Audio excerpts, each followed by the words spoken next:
Bonjour les amis, aujourd'hui petite vidéo d'avant-match pour vous parler de Valladolid contre le Real Madrid.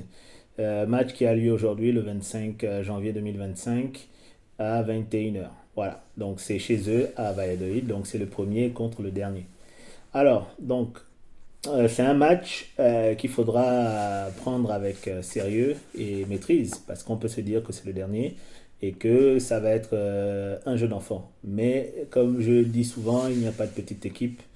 Voilà, aucune équipe n'est petite en fait en réalité, même si sur le papier on peut dire que le Real Madrid est ultra favori et que Valladolid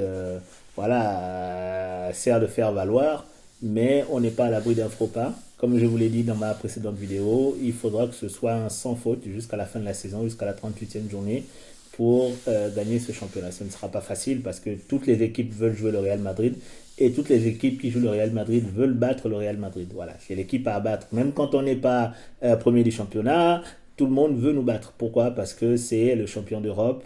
C'est l'équipe qui a le plus de trophées en termes de club au monde parce que c'est le meilleur club du monde. Donc battre le Real Madrid, c'est l'objectif de toutes les équipes chaque saison. Voilà. Alors que la même équipe, elle joue contre, je sais pas, le Barça, elle va jouer contre le Celta Vigo, ou elle va jouer contre, je sais pas, je dis une bêtise, Malmö. Elle n'aura pas la même motivation parce que les enjeux ne sont pas pareils. Avoir sur son CV, j'ai battu le Real Madrid, c'est quelque chose d'extraordinaire.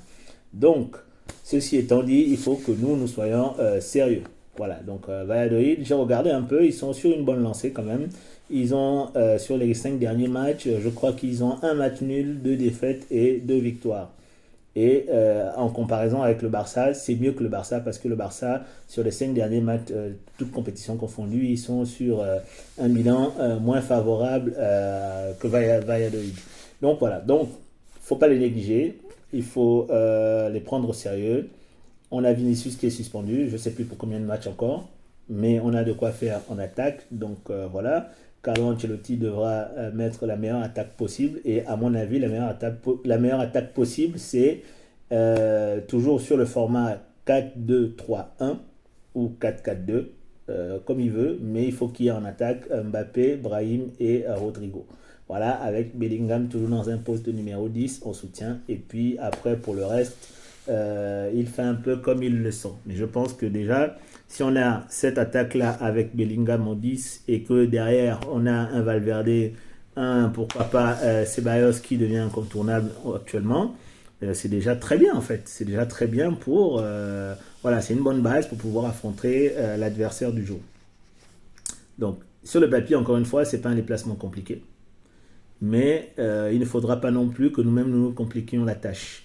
Donc il faudra aborder le match avec sérieux, avec maîtrise et tuer le match dès le départ. Et encore une fois, je réitère mon vœu que Carlo Ancelotti fasse ces changements encore un peu plus tôt. Parce que je veux dire que Valladolid, si on arrive à planter deux buts en première mi-temps, bah, ok, c'est vrai qu'il y a la logique de Pichichi, peut-être derrière laquelle court Kylian ou Rodrigo ou pourquoi pas Bellingham et Vinicius. Bon, Vinicius n'est pas là aujourd'hui. Mais il ne faut pas aussi oublier la bonne santé morale et mentale de l'équipe. Et on sait que chez les footballeurs, ça passe par du temps de jeu. Donc pourquoi ne pas faire jouer nos jeunes aujourd'hui une fois qu'on a sécurisé le match. Voilà, on a bien vu que contre le Celta en Coupe d'Espagne, voilà, les jeunes quand ils sont rentrés, ils ont fait le taf, hein, et ça a fini à 5-2 quoi. Et on a gagné et on a décroché notre qualif pour le tour suivant. Donc nos jeunes, c'est des jeunes qui ont du talent, c'est des jeunes qui sont sérieux, c'est des jeunes qui comprennent bien le message du code, qui ont bien compris la philosophie de ce club-là, l'importance qu'il y a dans ce club de gagner et de jouer sérieusement, de donner tout, parce qu'au Real Madrid, si tu fais pas l'affaire, que tu sois une star mondiale ou pas, on te met de côté et on passe au prochain joueur. Voilà. Les entraîneurs, c'est pareil. Donc la condition pour rester en place, c'est de bien jouer, c'est de gagner des matchs et c'est d'être performant tout le temps. Voilà. L'échec, la défaite n'est pas autorisée, n'est pas permise au Real Madrid. Donc c'est comme ça. Et je pense que c'est une mentalité que nos jeunes arrivants, donc les joueurs qui viennent d'arriver ont compris, les Arda Güler, les Hendrik, les Kamavinga, etc. Donc voilà, donc Ancelotti devrait leur donner du temps de jeu, voilà, parce qu'ils en ont besoin. Voilà. Bon, Mention spéciale pour notre jeune Asensio qui, match après match, voilà, est vraiment très bon. Et moi, franchement, il me donne le sourire, quoi, ce petit. Parce que, voilà, il est solide dans les gros matchs. Le gars, oui, le mec, il est bon, quoi. Il est bon. Vraiment, c'est une très bonne pioche de la Castilla. Très bonne pioche. Je connaissais pas trop le joueur parce que je ne suis pas trop l'effectif de la Castilla. Enfin, du Castilla, on dit en réalité. Je suis plutôt les matchs de l'équipe première, un peu l'équipe de basket et un peu, mais vraiment dans une moindre mesure, mais très très très loin, l'équipe féminine. Mais le Castilla, je vais jamais regarder. Je regarde pas les matchs, je regarde pas les effectifs, je sais pas quelles sont les pépites qu'on peut avoir. Moi, je le découvre juste quand Carlo Ancelotti les met sur le terrain. Et donc voilà. Donc ça, c'est vraiment une très très très belle surprise. Et tant mieux en fait, tant mieux, tant mieux, tant mieux pour le Real qu'on puisse aussi sortir des joueurs de notre centre de formation et que des joueurs qui viennent et qui permettent de soutenir l'équipe première et de tenir en fait.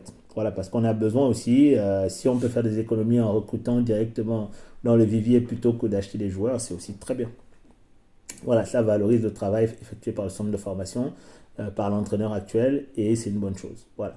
On souhaite aussi beaucoup de courage et beaucoup de réussite à Nico Pass qui a quitté le club il y a quelques mois maintenant, c'était l'année dernière, et qui joue maintenant en Italie. Je crois qu'il joue à Comme, voilà, l'équipe entraînée par Cech Fabregas.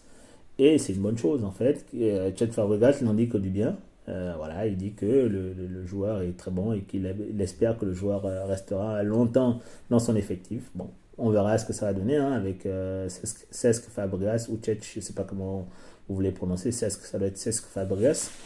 Donc voilà, c'est une bonne chose. Fabregas aussi, je ne l'avais pas vu venir le côté entraîneur, mais bon, je pense que il fera son trou. C'était un très bon joueur hein, dans tous les cas, au Barça, à Arsenal, puis au Barça. Et je pense qu'en termes de coach aussi, il saura transmettre les messages comme il faut. Bon, bref, ça, c'est pas trop mon sujet.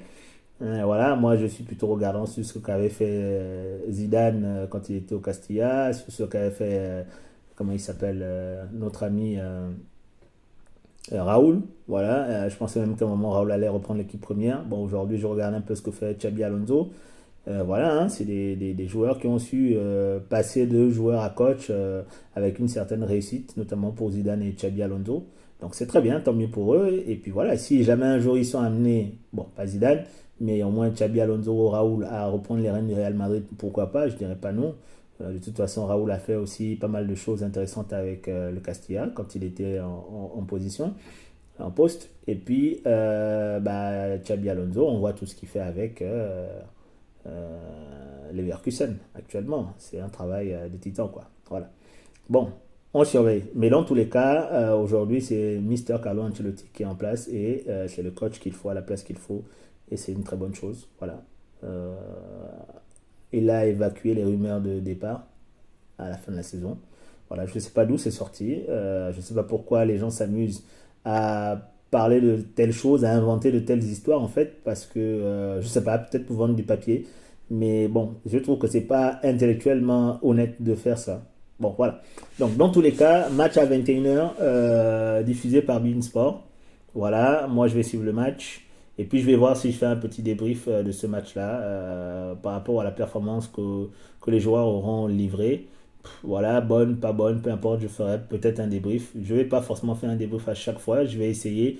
Mais ici, c'est pour parler du club, pour parler des matchs qu'on joue, c'est vrai, mais aussi pour parler d'autres choses, la vie du club, comme là, par exemple, Florentino Pérez, Flo Pérez, comme j'aime bien l'appeler, a été reconduit pour encore 5 ans, donc jusqu'en 2029-2030.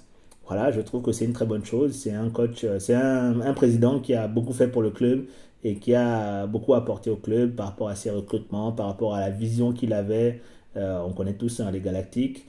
Voilà, donc il s'est toujours battu pour ce club-là et c'est aussi le président le plus titré de tous les temps du club. Donc c'est mérité en fait. Alors il a toujours des élections un peu à l'unanimité parce qu'il n'a pas de comment on appelle ça, d'opposants de manière formelle. Mais voilà, en même temps, comment on peut s'opposer à son bilan? En fait, il a un bilan qui parle pour lui, qui est très, très, très positif et qui fait que le Real Madrid rayonne à l'international comme de manière domestique dans le championnat espagnol. Donc voilà, c'est ce que j'avais à dire aujourd'hui les amis. Valladolid contre le Real Madrid à 21h ce soir. Et on espère qu'on va gagner et qu'on gagnera aussi avec la manière parce que c'est important des fois de gagner avec la manière.